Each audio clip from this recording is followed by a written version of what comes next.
What's going on, nerds? Welcome back to the Comic Book Nerd Nation, episode number 65. We've got a skeleton crew here today. I'm Fox2. We got Pirate.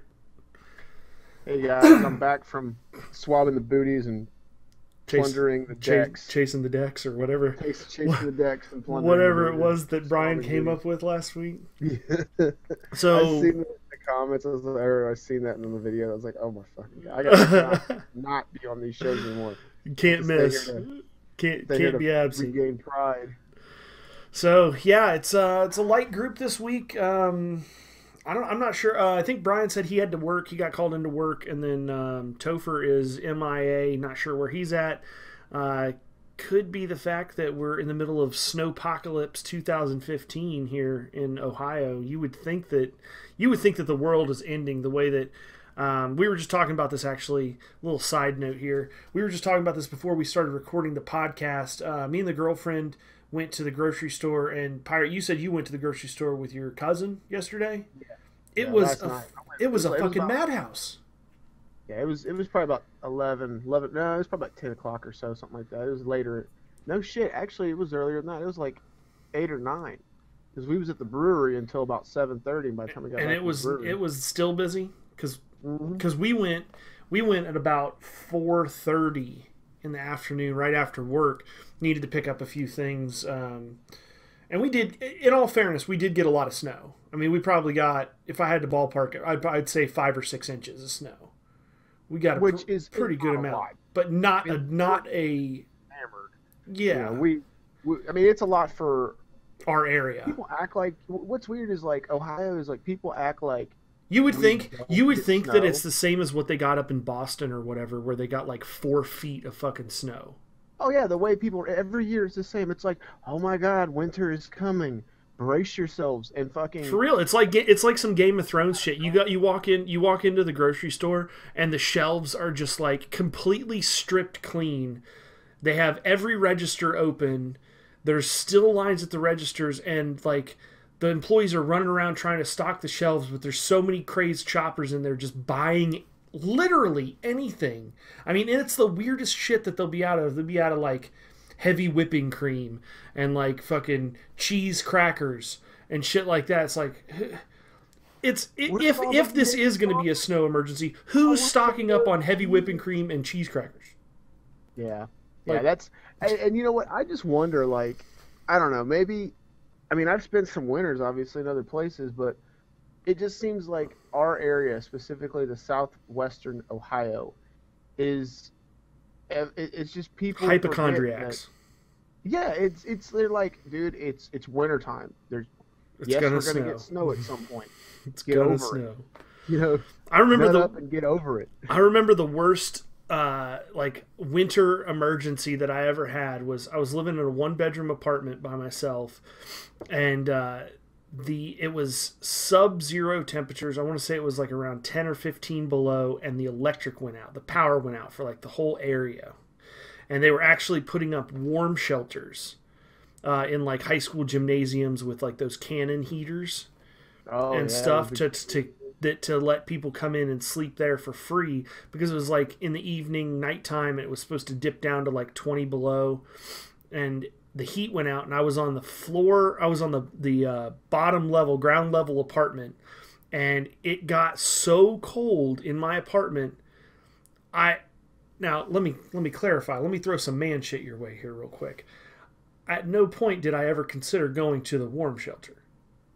Instead, like you said, I nutted up and I dealt with the situation. What did I do? I went and got my cheap little wood DVD rack, busted the shit out of that motherfucker, took some old school papers, and I made a fire in the fireplace with it. Kept myself warm. And I dealt with it. And that was that. Wow. Hell yeah. There you go. That's some survival technique right there. I'll tell you my survival technique story. All right, let's have one. We were living together at the time, and we ran out of ice. So I remember this. This was a situation, and it was in the middle of a snowstorm. It was in the middle of a snowstorm. We couldn't get out and get ice. We had plenty of rum, but we had no ice. We had plenty of rum. That's right. And I was like, you know what? I want to chill my rum. So I was like, but I need to drink it now. So I went out. But I need to drink it now. Chopped out icicles, with my bare hand and fucking made ice cubes. Oh, that was fantastic. They were a little gnarly looking. I'm not gonna lie. There was some roof dirt. There was a little bit though, of there might have been the some rum, overflow it was from high, the gutters on high, them. it was high alcohol, high gravity rum, so Yeah, it's all good. it killed all the bad shit. It is what it is. You're clearly you're still with us, so it's not that big of a deal. Yep. Still So with us, still drinking rum. all right, well let's start talking about some nerdy stuff. Did you get a chance to read anything this week? No, no, I didn't. I read some stuff, but it wasn't anything like noteworthy. Nothing major. No, it was I probably read just like I caught read up a on little few bits and pieces. I read a few things. Let me pull it up here. Gosh. Let's see. I read Batman Eternal. For one thing, let me talk about Batman Eternal. I love this series, but I have turned the corner, John. I have turned the corner, and I am no longer going to be addicted to trying to guess who the main villain of this story is, because I feel like an idiot. Because every week on each episode, if you went back and listened to like the last 5 episodes, every week I'm saying it's a new villain every single week. And last week I said it's Ra's al Ghul. Now it looks like it's not him. I'm done. I don't know. I don't have a damn clue who it is. But I can tell you it's that the story is amazing. It is absolutely awesome. It just keeps getting more and more interesting. I love that they're pulling in all of your favorite characters. It doesn't matter who your favorite Batman character is. At some point, that character is going to be in this story. And that's the most crucially awesome part of the story. Is it does it in such a way that it doesn't make it feel cheap. I read Batman and Robin, which I'm really liking. I don't know if you've read any of the new Batman and Robin stuff. I've read before he died, and then I read after he died, like when they was doing the combos, like Batman and Frankenstein of Shade, and Okay. it was like where they was just every month it was like constantly flipping around. But I have not read anything post Damian. I picked it up after, spoiler alert, in case you're like Topher and care an excessive amount about this, but I picked it up after Damian got brought back to life. Okay. Or actually, like in the last episode, like that last issue of him getting brought back to life as they brought him back from Apocalypse, and that was like what, like a month or two ago, I think. It was like 3 or 4 episodes ago. Okay. So it was a little over. It was maybe 3 episodes ago. He was pretty much dead for like a year. Was he? See, I didn't. Yeah, I don't know because I didn't like, read any of that. 20. I want to say it was like issue 24. And this 23. was 30. This one's 39. So yeah, it's been a while. Yeah, because it was like during Zero Year was going on when he got killed, I think. Okay.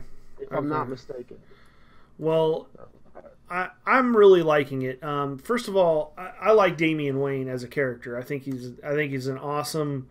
I think it's an awesome way for the writers to be able to play off of Bruce Wayne and add a little more depth to the character of Batman and Bruce Wayne, because you have to show that fatherly, caring side, which really hadn't ever shined through completely. It's really. I mean, it has for some of the other Robin characters, but there. I mean, especially with like Dick Grayson. Yeah, that's You know true. what I mean? I Like guess. early Dick Grayson, like little Dick. You know, he. I think there was a lot of moments. Jason Todd was more the I think Damian incorporates a lot, like, you know, his unruliness at times reminds me a lot of Jason Todd. Yeah. Yeah, Agreed. But like you always see Batman, like, you know, the father figure, like Dick Grayson, Yeah, where it's like the concern, like you don't do that not because I said so, because because I said so. it'll get you killed. You know what I Yeah. mean? And because I said so. you know? I guess a better way to explain it then would be it gives you a little glimpse of both, kind of a nice blend of his personality compared to, you know, with Dick Grayson and Jason Todd. But, you know, he's got Damian Wayne now has superpowers that he got from the Apocalypse sliver brought him back to life. So they're kind of telling that story of like trying to figure out how he got the powers, what his powers are capable of. I mean, so far he's able to he's got super strength, he's able to fly, and he's impenetrable to bullets. At the end of this last episode, it looks like we got Batman, Robin, obviously, because it's Batman and Robin as a title, Shazam, and Superman teaming up to look into this next issue or this next problem that is currently developing. The title of the next story arc is Super Friends, which I thought was kind of cool. Now, is it still having the issue with? Is Superman in this run? Is he still got the issue where he's got he can kind of blow his whole load type power? That he's got that new power that I'm not. I'm not sure. Low, then he's pretty much human. Oh yeah. See, I don't know. I'm not sure because, like I said, I've only read maybe 3 issues of Batman and Robin. I'm thoroughly enjoying it. It's one that I'm definitely going to try and keep up with, but I'm not sure about that. I'd have to try and I may try and go back and read some of the backstory. I'd like to read a little bit more about how he died, how Damian died, and how they brought him back and stuff like that. But another thing I read, Batman and Superman. It's a great book. I've talked about it over the last handful of episodes. They're in Kandar right now. Batman, Superman, and maybe Lois Lane. No, not Lois Lane. I think it's just Batman and Superman. Possibly Lois Lane. I can't remember for sure. But they're in Kandar, which is the shrunken city from Krypton that Brainiac shrunk and put into the jar. And so they get in there and basically, spoiler alert, I'm going to just blow this out of the water for you. But they get in there and Superman finds out that the people within the Kandar city that he's been trying to save basically in his free time when he's not protecting humans on Earth, they think that Jor-El, Superman's father, was the cause of Krypton exploding, and that Kal-El, Superman, imprisoned their city within the jar, and that he has taken them and imprisoned them on a planet of giants because they're shrunk down real small, right? Yeah. So it's a really interesting dynamic that they've got going on because they all think that Superman is like the villain. So but because they're Kryptonian, they all have superpowers. So because they're on Earth and they have the power of the yellow sun. So they got this mean ass little fucking ant farm. So but right now Batman and Superman are shrunk down and they're inside the city. I think with I'm not sure who. I can't remember who. The DC equivalent. It's the DC equivalent of Ant-Man. Oh, the Atom. Yeah. Let me see if I can get you a name on it real quick here. Ray Palmer? No, is it Ray Palmer? Or, no, wait, Ray Palmer. Let me get you a name real quick here. They went with Ray Palmer on the Arrow show. Who was there's? I know there's Dr. Palmer. Yeah. Yeah. Okay. So you're correct, Ray Palmer. So yeah, they're in there with him. That's who the third person is. So it's kind of an interesting dynamic because they're shrunk down but it's all still super-powered stuff. But it's like you said, a really angry ant farm. So basically, the Atom and Batman are walking around in a world of a tiny little flea circus of Supermans. Yes. And they're the only ones without superpowers. Yes. Wow. See those books were always so weird. I very far-fetched, very out there-ish. I stopped reading it around I think it was 12 or 13 of that run as it was coming out, and it was just like I don't know. When I first started reading it, there was 2 Supermans, a younger version and an older version, and there was 2 Batmans, and then there was Lois Lane, and I think even Wonder Woman, or there was two Lois Lanes. It was like they were both working together and doing shit. It's like, what? Like it was so hard to follow at some issues, but Yeah. Let's see I what. enjoyed it. I love the artwork. I think the artwork in it's amazing. Oh yeah, Like absolutely. that was one of my favorite ones. Oh yeah, it's great. I love it. The other, let's see, the other. Looks like Topher's joining in here. Another thing that I read, Green Lantern New Guardians. It was good. It illustrated Kyle Rayner battling with Oblivion, which is like a reflection of himself. It's like the evil reflection of himself that's trying to take him over and kill him. And it's pretty interesting. I'm not sure. We're going to have to kind of see where that story goes. But my favorite of the week, definitely Justice League. Awesome. Justice League story was incredible.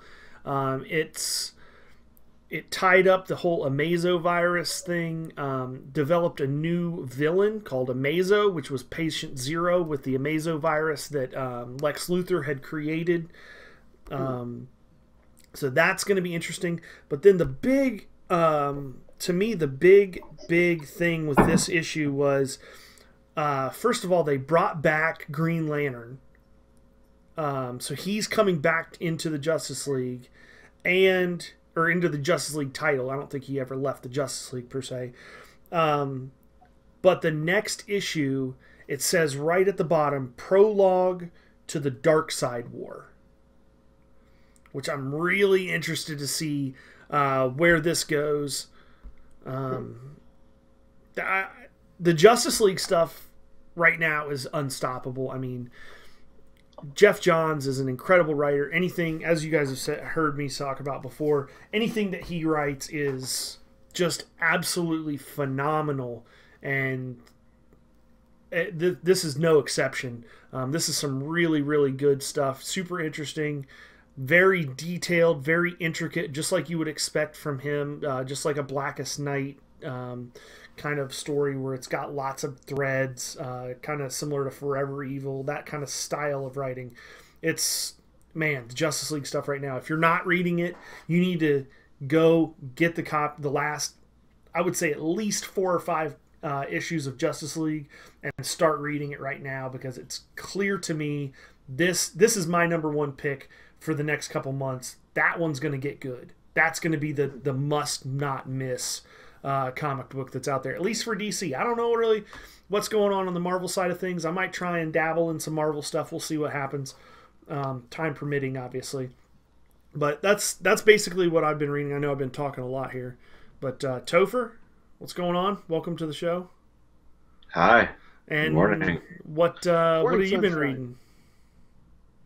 Anything? I really only read one thing this week, and that was the excuse me, the first issue of Darth Vader, which I guess Brian talked about a little bit last week. Yeah, me and Brian both talked about it a little bit. But it was pretty good. It's the second Star Wars book that Marvel's released now, since getting the license back. Written by Kieran Gillen. It's pretty good. I enjoyed it. It's after A New Hope, and it sees Darth Vader going around trying.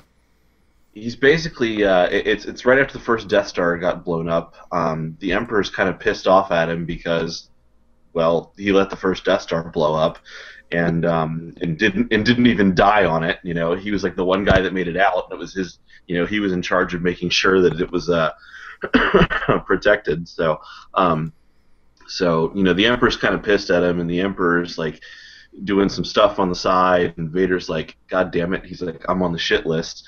And so it's basically him taking that fact out on other people and going around and trying to do his own research into it. Ties into the Star Wars title, because Vader and Luke have an encounter in the first in the Star Wars book, and and Vader recognizes the lightsaber Luke has. He knows it looks familiar to him, and he's still trying to figure out. He's trying to track down the rebel pilot who blew up the Death Star, and he doesn't know it's Luke. He doesn't know Luke's his son or anything like that. And he finds this group of rebels, and one of them has a lightsaber, and so he's trying to get answers for himself. And so he's going around, and he actually goes to Tatooine to for something for the Emperor, but he goes a day early to Jabba and has this conversation with him, trying to get his own information in the meantime. And it's pretty cool because it's Vader being a villain, but not being like you almost get this feeling that like he's like, oh shit, I really have to prove myself and I have to find some things out for myself. So there's almost like a journey of discovery, which is kind of an odd thing to see for a villain sometimes, to go through. So I thought it was pretty interesting. It's only the first issue still, but it was good enough that I will definitely keep reading that series. I like that they're doing a series from the villain standpoint, like not like the Sinestro title for DC where he's kind of a villain, but sometimes he's kind of on the good guy's side and like kind of on the fence.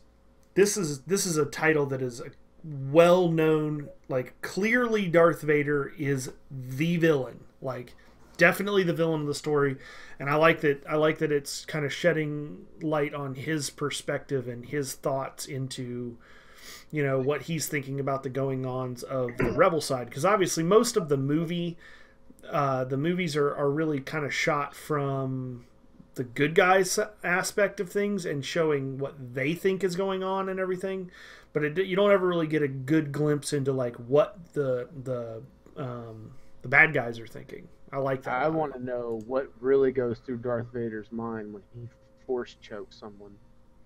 That's what we all want to know. I want to get down to the nitty-gritty of the force choke. Well, that's about it, I guess, for what we've been reading this week. On to the section that gets literally zero preparation every week as Topher scrambles to find the tabletop game of the week. Let's go to Topher. So let's do something slightly different this week, and instead we do something slightly different every week. Yeah, I love how this has started out as like tabletop game of the week, and now we have featured like imaginary games that are on TV shows and shit, like shit that's not even playable. Like, let's do something different. This is a Hot Wheel. This is a Hot Wheel, and the game of the week is to play with the Hot Wheel, or we could do tic-tac-toe. Technically, like the game of the week is war. Technically, it's a tabletop game because I'm just saying, like, you use a table, you use a piece of paper. All right, Topher, what have you got for us? So this week, we're going to do something a little different in that this is a game that I know nothing about and have never really heard of until yesterday. Okay. And so instead of me telling people about the game, I'm going to tell you the little I know, and then I'm going to ask our viewers and listeners to tell me if they've ever played and whether this game is any good or not. I like it. So I subscribe to Loot Crate. I know Fox, you used to. I don't know if you still do. Not anymore, but I have done that in the past. Yeah. I just got mine yesterday, and it came with a Loot Crate special deck of cards for a game called Super Fight. It's kind of like I guess it's following in the same vein as some of the the Cards Against Humanity knockoffs, where like you get a deck with a bunch of random crazy shit, and you pair things together and see how it will work out. But the idea here is there are a bunch of cards with random characters and people, or not just concepts of people like Sushi Chef or an Ocelot or Godzilla or a derby girl, a carnivorous plant, Prince Charming, and then there are attribute cards like wrapped in toilet paper. That doesn't sound very menacing. Commands an army of disposable minions, can only be killed by a stake through the heart. So the idea here is each person gets a hand of cards, and you take one of the characters, one of the people or animal things, whatever they are, and you add an attribute from your hand, and then you like draw another card that's like a random attribute and add it on or something, and so you have like an arena of these, like random, like. So I'll just draw 2 random cards here. I don't even know if this is how the game is supposed to be played, but it sounds cool. I don't know if this is how you're supposed to do it, but this is how we're going to do it anyway. I just saw this game last night, okay? Oh, hey, there's a rules card. That would be handy. How about that? Yeah, so you draw 3 white cards and 3 black cards. And then you choose 1 white card and 1 black card from your hand to create a fighter, and place those cards face down. Okay, so you reveal your fighters, and then you draw 1 more random black card and add it to the fighters, and then both players plead their case about why their fighters would win in a fight. And then the group, everybody playing, chooses who would actually win, and that's who wins.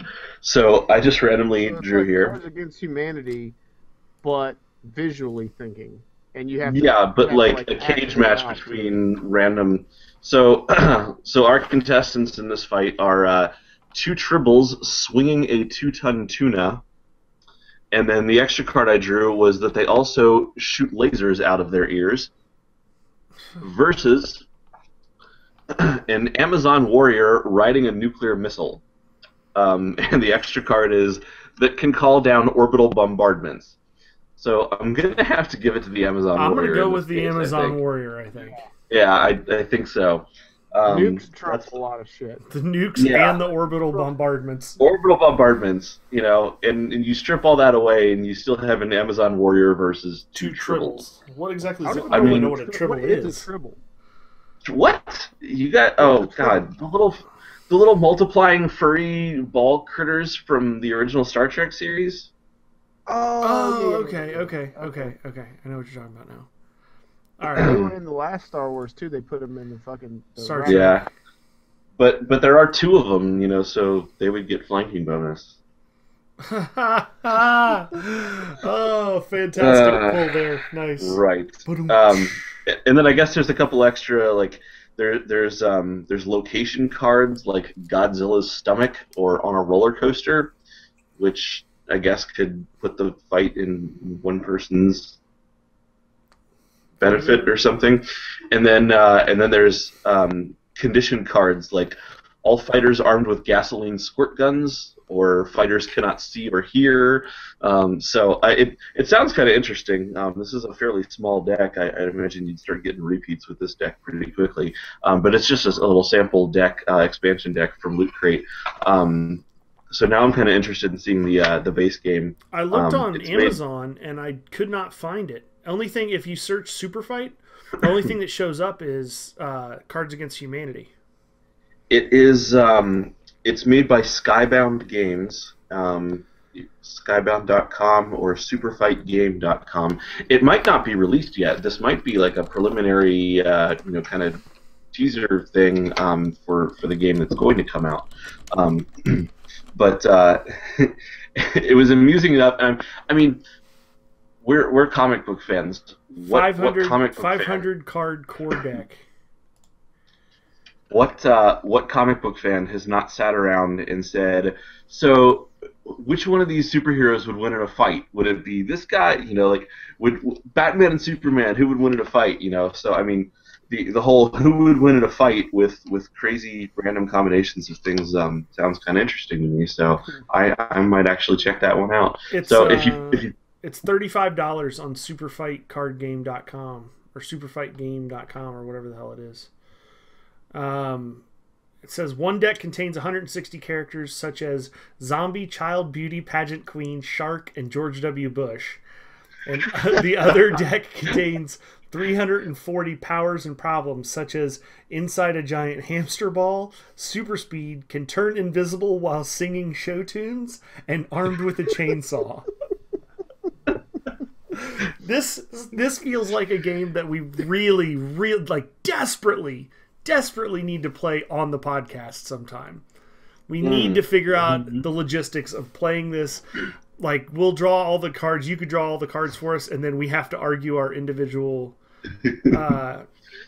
fuck it, let's do it right now. Let's do it live. Let's do it live. Let's do it right now. Live. Let's do it live. Okay.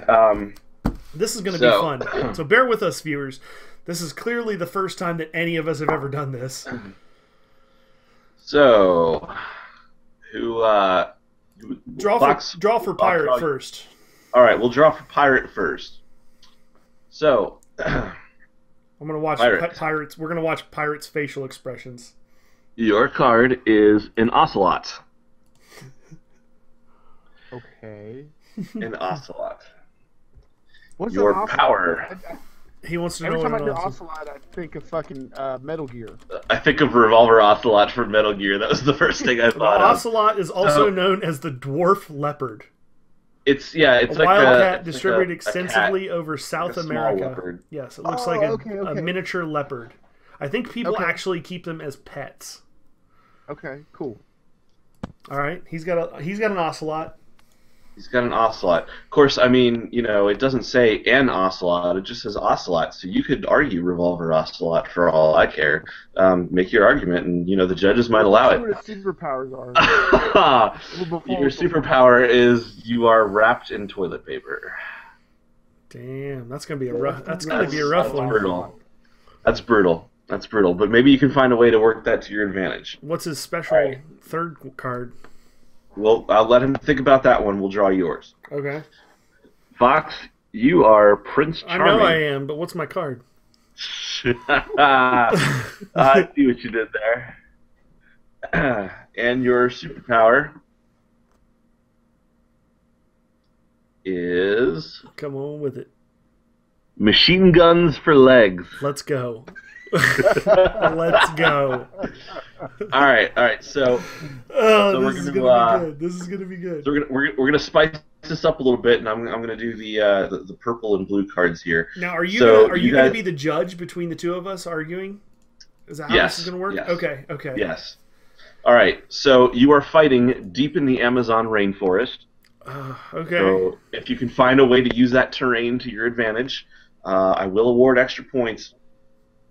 And the conditions for this fight, gravity is reversed. All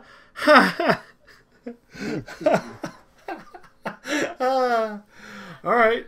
Do you have a coin or something? How do we who goes first? So you here? get you get one additional power each. Oh Remember, yeah, that's right. We're not we'll done draw with the those. powers yet. We'll draw those. We'll draw those. All right. Fox, you also have flaming hands. Nice. So I'm really not sure with your machine guns for legs and your flaming hands how you still manage to get the ladies. I would 'Cause I'm imagine Prince that's pretty motherfucking complicated. His charisma's like 25. Oh, okay. And Pirate, your ocelot is armed with a piranha launcher. You are fucked. So fucked. All right, go on, pirate. Go ahead and kick it off. All Alright. First So of all, Pirate, alright, go ahead, what? no, I was just to say, so Pirate, tell us how your ocelot wrapped in toilet paper and armed with a piranha launcher is going to beat up his Prince Charming with machine guns for legs and flaming hands in the gravity-reversed Amazon rainforest. First of all, That's a complex cats situation. already are very limber. They're very They are. fast. Their reflexes are all over the place. They're jumping from treetop to treetop all nimbly-bimbly. Reverse gravity. So This cat jumps, he's gone. Okay? It's deep in the rainforest, and it's very humid and sticky in the rainforest. And the reason why he is wrapped in toilet paper is because said toilet paper is actually triple ply. And when it gets wet and sticky, it creates an armor coating. Ooh. So the machine gun doesn't do anything. It's wet toilet paper, so the flames won't burn because it's just wet. So when you touch him, he's fine. He's actually it's more like he looks more like a burn, like a stuntman on a movie, how they coat themselves and all like that, like fire retardant and stuff. That's like the toilet paper, but it's wet, so it's just not covered in anything else. And I get the high position, fire some piranhas. Get the high position, fire some piranhas. Get the high position, fire some piranhas. The goal is you're always fighting uphill in reverse gravity. Well, yeah, I mean, with gravity reversed, basically everyone is falling towards the... Yeah, you can't argue No, I'm not. I'm describing the situation. Gravity is reversed, so you fall up.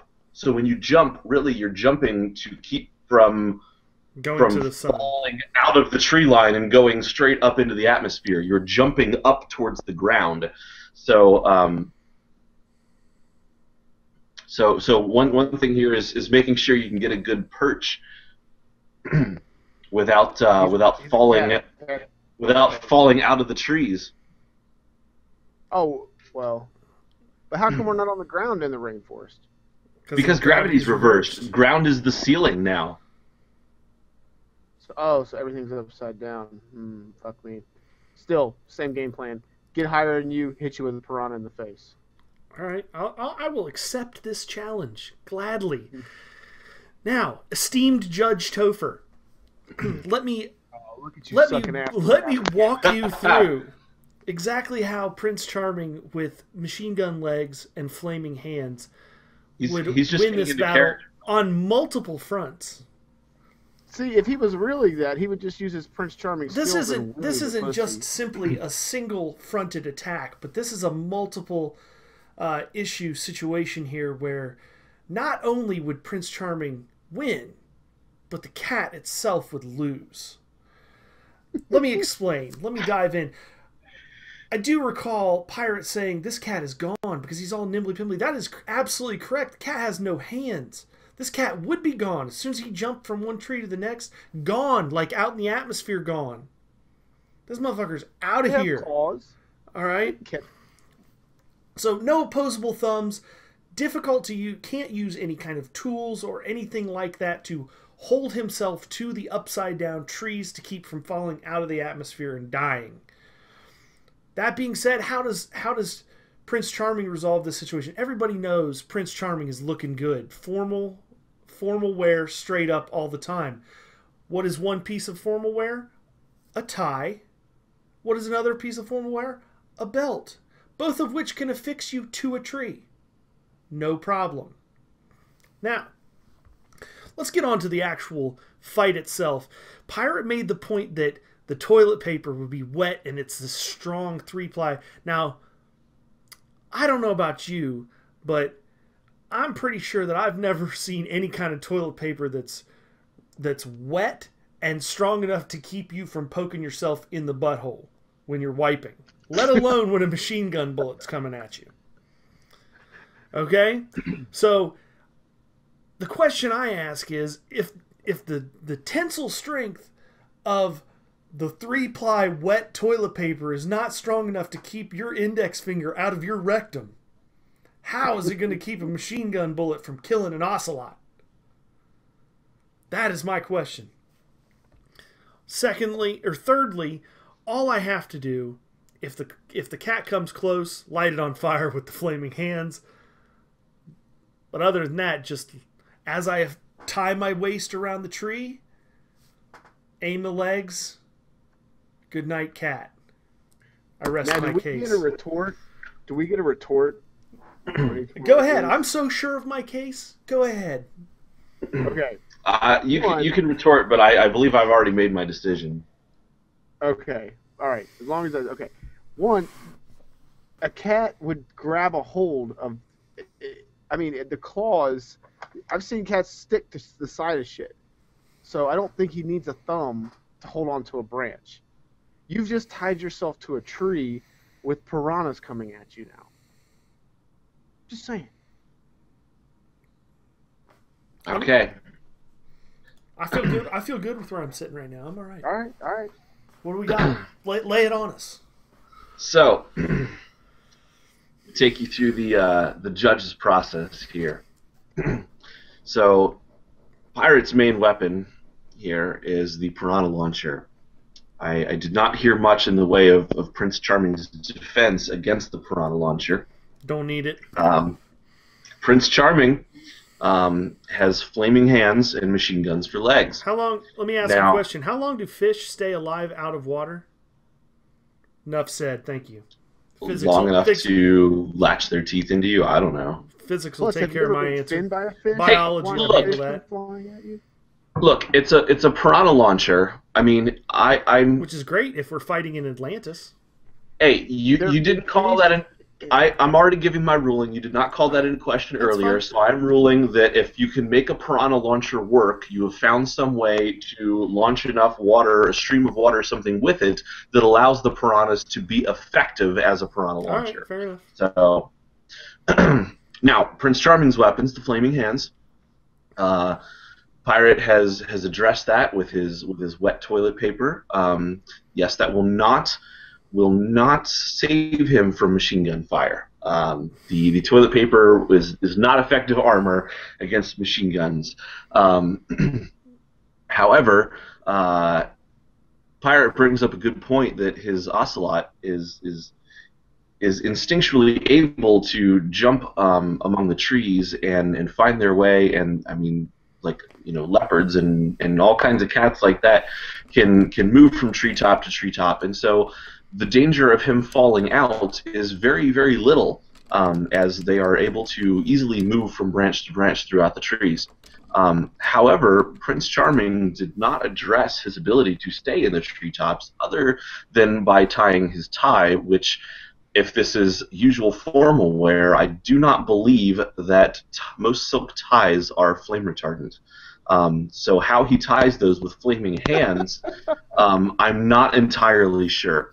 Also, this is some bullshit. This is payback for the fucking 50th episode trivia game. By Fox's own admission, the bigger challenge here are not the weapons involved, but trying not to fall out of the treetops into the atmosphere. And well, I mean, what you're using your machine gun legs for purchase? If so, if you're standing on your legs, then you're not aiming them as weapons. And if you're trying to grab onto trees with flaming hands, no, well, I said I'm going to use my belt. I said I was going to use my belt. Okay, well, is your belt, like, you know, flame retardant? How do you keep it from burning when you're tying it with your flaming hands? It might be, but you did not specify. I had to put it on. Best case scenario, if I put it on, then it's best case scenario, you are a sitting target latched by your belt to that one place in the treetops, and you're an easy target for, you know, launched piranhas. So given the fact that the ocelot is far more mobile, as Pirate has pointed out, and that Prince Charming does not have a defense for the piranha launcher, but he does have flaming hands and machine gun legs that will make it very difficult to find a way to stay in those treetops, I'm going to have to rule in favor of the ocelot. Pirate, you are the winner. This is payback. That's what this is. Yes. This is not payback. This is with the ocelot. This is fair and balanced judging. That is fun. I'm Fox News over here. Fair and balanced. Yeah. All right. Let's talk about news. Cool. Let's move on to news. Let's not bury the lead. Let's get right into the biggest thing this week. The Aquaman costume has been revealed. Let's go to Topher first. Oh, I was like, the next sentence out of my mouth is going to be, oh man, I haven't actually even seen that yet. Oh, really? So let me Google that real quick. Aquaman costume. I don't know when. Dude, I've been busy this week. Did you not look at the internet yesterday? I know. No, right? The internet was blowing up with it everywhere. It seemed like. No, I actually have to do work at work, so. I mean, there was time after work, but that's okay too.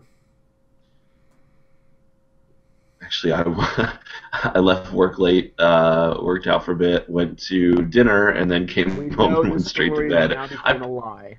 He said he worked out for a bit. I did. I went to the fitness room at work for a little bit. It was All like right, Oh, so I'm you- trying nobody to. cares Oh, about so your the workout fitness? routine. I What do you know. think of I'm looking Aquaman? up. I'm stalling while I look up the freaking costume. Oh my god! It has a video with really loud audio, and ow, that hurts my ears. How do I make it stop? I don't know. So Topher, you said you're getting into Okay. fitness? I see where this is going. Fitness dick in your mouth? Uh-huh. Is it just the Unite the Seven, that picture, like from the waist Yeah. up, pretty much? Yeah. That's pretty sick, though. That's I That wonder is if pretty that's going to be the Unite the Seven as 7 Justice League members. Yeah. I think so So I too. Or wonder it could who be, they're or it could be the Seven Z's. Ooh, yeah, Ooh, that's good. That's good too. not that one. I Uh, love it. I think it's awesome. They're doing that same thing where they put a filter on it so you can't really tell the colors, but there's I a bit found of one- brassy goldness to the armor plating on the Yeah, shoulder yeah, and that's what it looks like to me too. the There's- forearms. So That I have that they changed the contrast to adjust the filter to where it looks natural. Like somebody went through and did all that, and it looks you can see the colors better, but this picture looks better. I mean, you just kind of got to find the picture. I mean, are they going to go with the kind of the orange and green color scheme, or the pants look like they're like dark green, very yeah, the Yeah, they pants look- look They dark. look like they could be Um, green. But I There's mean, no I can orange. see that being like a dark green and kind of like a brassy color on the upper body armor. But overall, I like it. You've kind of got like the tribal tattoos that look like scales. The only thing is like I'm surprised they left his hair that dark. I don't mind it, honestly. Like, I mean, I don't mind it at all. I mean, he looks fucking badass. Yeah, Like that's an I think it Aquaman looks I'm awesome. actually like terrified of. yeah, that's You what I'm know, saying. They made him a man. Pirate, what do you think about it? Okay. I love it. I think it looks awesome. My only fucking problem, like, is not that he's got brown hair, not blonde hair. Not they didn't use orange in anything yet. My only problem is that he's the king of Atlantis. Atlantis is in the Atlantic Ocean. Okay, yes, there are other at Earths. There has been other Atlantis locations. I think in Earth 3, it was on top of Georgia Mountain, and Florida was gone after a flood or some shit. And then there's sub cities, like there's a Atlantis sub city outside of San Diego in the Pacific, and there's all these other ones. My only problem is, how are you going to make the king of the Atlantis, of the Atlantic Ocean, and give him Polynesian tattoos, which is Pacific Islander? So they made him look like a Pacific Islander. And I get that, tattoos don't mean much. I mean, there's Alaskan whalers that have Polynesian, tattoos throughout the 1700s and shit. But I think you're failing to consider that long ago the people of Polynesia stumbled across an Atlantean and adopted the Atlantean tattoo work and symbols as their own. No, they were from Peru. Polynesians came from Peru. What are you talking about, the Atlantic? He was making a backstory. I'm making a bullshit backstory because I'm saying, like, what do you mean they didn't get their history right on the people of the fictional fucking city of Atlantis? I mean, like, for all you know, that's what the people of Atlantis look like, and the Polynesians and whatever people in real world culture, got it from them. My response to that is, I see where you're going. I do see, like, on the left side of his chest, on the along the right side of his body, he's got the very distinct Polynesian looking tattoos. But my thoughts are, not only is Aquaman, not only is he the king of Atlantis, but he is really kind of like the representative of the ocean in general, of the aquatic portion of the world as a whole, which would translate to the thought that he would travel a lot around the different areas of the different oceans and around the world, and in doing so, if there's plenty of people that travel to Japan and like kanji symbols, and they decide to get a Japanese style tattoo, or they travel to Hawaii and they get a Hawaiian style tattoo. There's plenty of that kind of cultural bleed in people that travel, and I feel like somebody like that, in that role of basically overlord of the ocean, Also, he would travel and try to encapsulate as much of each individual culture from around the world as he could to represent his overall kingdom as a whole. Also, wasn't Aquaman born as kind of an outcast to the Atlanteans? That's like a very his valid hair point, color too. was different or something, and they were like, "You're not a true Atlantean," and they kicked him out for a while. So maybe they kicked him out, and he lived in Polynesia because it's a bunch of islands, and that was the easiest place to get to from the ocean. And he got a bunch of limitless tattoos. possibilities for backstory. I get that. Damn. Topher's dropping the heat. There's a million plausible things that you could come up with over it. My whole point is, though, just visually, like, looking right at it, that's the first thing. And like I said, he looks badass. I like him. You know what I mean? But I think that if the if first you want thing me that to pops in my head is that. if you want me to ruin this picture for you, I can do it a whole lot easier than that. Okay, so what do you think Brian's going to say about it then? The bigger concern is that it's vaguely reminiscent of Kevin Costner from Waterworld. Really? I thought it looked more like Rob Zombie. Yeah, I think it looks way more like Rob Zombie. Actually, a bit. He is looking a little bit Rob Zombie-ish with the hair. Yeah, for sure. Dreads and... Yeah, I think that is going to be Brian's number one complaint will be the dreadlocks or the dread-ish looking hair. Actually funny though is now that I've seen Aquaman and like how he's gonna look, I am more interested now in seeing Aquaman movie than I am in Batman v Superman. Wow! Just because I want to see what storyline they go with, because I have come a ways with Aquaman. Like I have embraced him now, and didn't we have an episode talking about how you beat your meat, like looking up at the Aquaman magazine? I'm pretty sure Brian said something about that at some point. I think he did. Yeah, I think there was a joke about that. But no, I don't beat my meat watching reading Aquaman. But I like how he kind of trails off. He's like, "No, I don't beat my meat." Well, I wouldn't do this. No, wait, man, that's not me. Go to so far to say that isn't me. Beat it. I'm not. There's a difference. Hey, there's a difference between beating it and gently massaging. Okay? Tenderly caressing it. I may scratch it, adjust the couch cushion, if you will. Repetitively rub. Nothing like friction in a good book.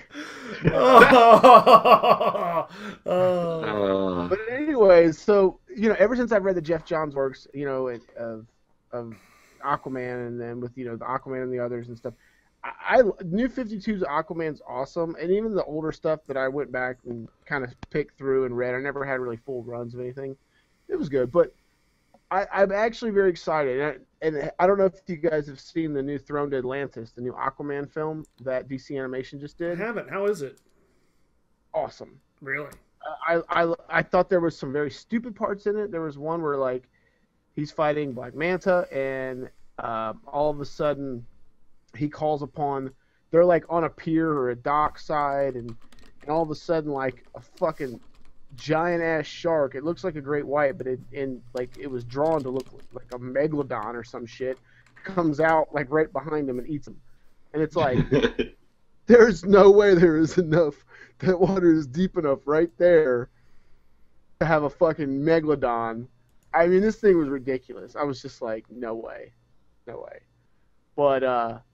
yeah. I mean, overall, did you like it? Overall, I liked it. Yeah. Overall, I really did like it. I thought it was an awesome storyline, how they introduce him. Because he does it, like, it's origin story for him. Like, he doesn't even know what's going on with it. He knows nothing about Atlantis.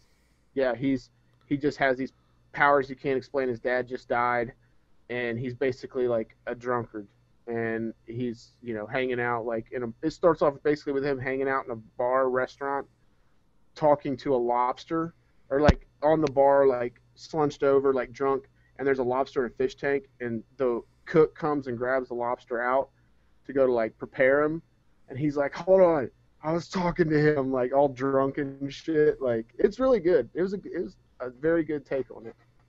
Was it a rock lobster?